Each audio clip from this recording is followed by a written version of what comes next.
ஒரு மின்வேதி கலனில் எதிர்மின் வாயில் நிகழும் வினை ஆக்சிஜன் ஒடுக்கம்.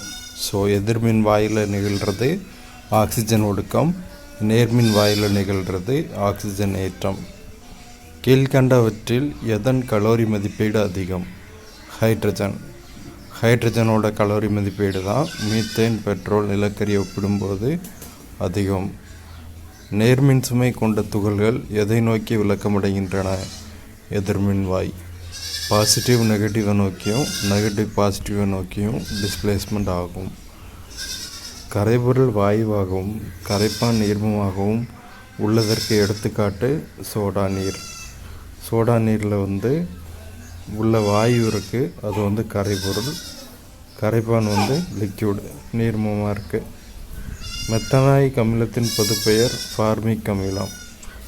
மெத்தனாயிக் அமிலத்தோட பொதுப்பெயர் ஃபார்மிக் அமிலம். மைக்கோசஸ் எனும் பூஞ்சை நோய் கீழ்காணும் எவற்றிற்கு ஏற்படுகிறது? மனிதனில் ஏற்படும் பூஞ்சை நோயோட பேர் மைக்கோசஸ். தண்டின் வாஸ்குலார் கற்றையில் உள்ள கேம்பியத்தின் பணி இரண்டாம் நிலை வளர்ச்சி. தண்டின் வாஸ்குலார் கற்றையில் உள்ள கேம்பியத்தின் பணி இரண்டாம் நிலை வளர்ச்சி. குளோரோஃபைட்டா கீழ்காணும் எந்த வகுப்பை சார்ந்தது? கிளாமிடோமோனஸ். குளோரோஃபைட்டா கிளாமிடோமோனஸ் வகுப்பை சார்ந்தது. பால் உறுப்புகளான ஆந்திரிடியம் மற்றும் ஆர்க்கிகோனியம் மூலம் எவற்றில் உடல் இனப்பெருக்கம் நடைபெறுகிறது? காரா. பால் உறுப்புகளான ஆந்திரிடியம் மற்றும் ஆர்க்கிகோனியம் மூலம் காராவில் உடல் இனப்பெருக்கம் நடைபெறுகிறது. தேயிலை மற்றும் புகையிலைக்கு நறுமணத்தை கொடுப்பது பேசிலஸ் மெகாதீரியம். தேயிலை மற்றும் புகையிலைக்கு நறுமணத்தை கொடுப்பது பேசிலஸ் மெகாதீரியம். நீரிஸ் என்ற உயிரினம் கீழ்காணும் எத்தொகுதியை சார்ந்தது? வலைத்திசை புழுக்கள். நீரிஸ் என்ற உயிரினம் வலைத்திசை புழுக்கள் தொகுதியை சார்ந்தது. இரண்டாம் நிலை புற்றுக்கட்டி தோன்றுவதை எவ்வாறு அழைக்கின்றனர்?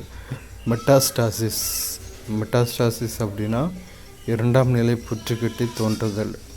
செல்லில் உள்ளே அந்நிய பொருட்களையும் செல்லில் இறந்த பகுதிகளையும் சிதைத்து வெளியேற்ற உதவுவது லைசோசோம்.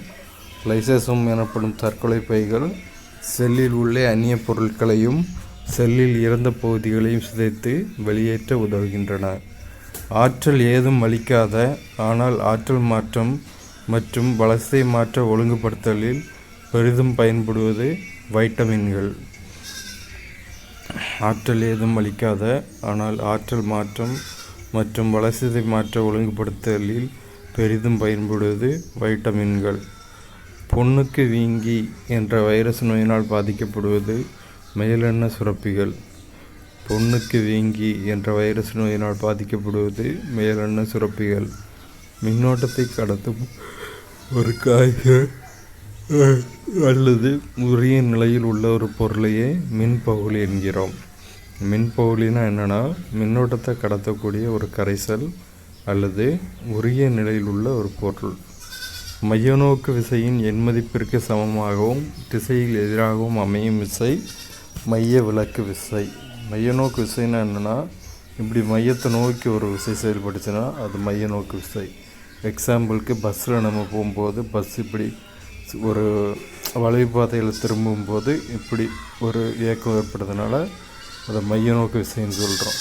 மைய விலக்கு விசைன்னா அதுக்கு ஆப்போசிட்டில் சென்டர்லேருந்து வெளியே ஏற்படுறது தான் மைய விலக்கு விசை. நிலையாற்றல் இயக்காற்றலாக மாறுதல் எவற்றில் நடைபெறுகிறது? அணையிலிருந்து வெளியேறும் நீர். அணையில் ஃபஸ்ட்டு நிலையாக இருந்துட்டு ஸ்டாக்னண்ட்டாக இருந்துட்டு அப்புறம் வெளியே விடும்போது இயக்கம் வரதுனால இயக்காற்றலாக மாறுது. கரெக்டு தானேங்க? ஒரு டேம் எப்படி இருக்குன்னு வச்சுக்கோங்க. டேமில் தண்ணி எல்லாம் இருக்குது, அது ஸ்டாக்னண்ட்டாக இருக்குது. அப்போது நிலையாக ஒரே இடத்துல இருக்கிறதுனால அது நிலையாற்றல். இதே டேமை திறந்து விடும்போது தண்ணியெல்லாம் வெளியே ஃப்ளோவாக வர்றதுனால இயக்கத்தில் வர்றதுனால இயக்காற்றலை வரும். அதுதான் சொல்லியிருக்காங்க. அடுத்து, நீர் கீழ்காணும் எந்த கதிர்களை அதிகமாக ஈர்க்கும் தன்மையுடையது? அகச்சிவப்பு கதிர்கள், ultraviolet, infrared race IR race தான் அதிகமாக ஈர்க்கும் தன்மையுடையது நீர். மின்மாற்றிகளில் உள்ளக பொருளாக பயன்படுவது தேனிரும்பு. ஸோ மின்மாற்றிகளில் உள்ளக பொருளாக நம்ம எதை பயன்படுத்துகிறோன்னா தேனிரும்பை பயன்படுத்துகிறோம்.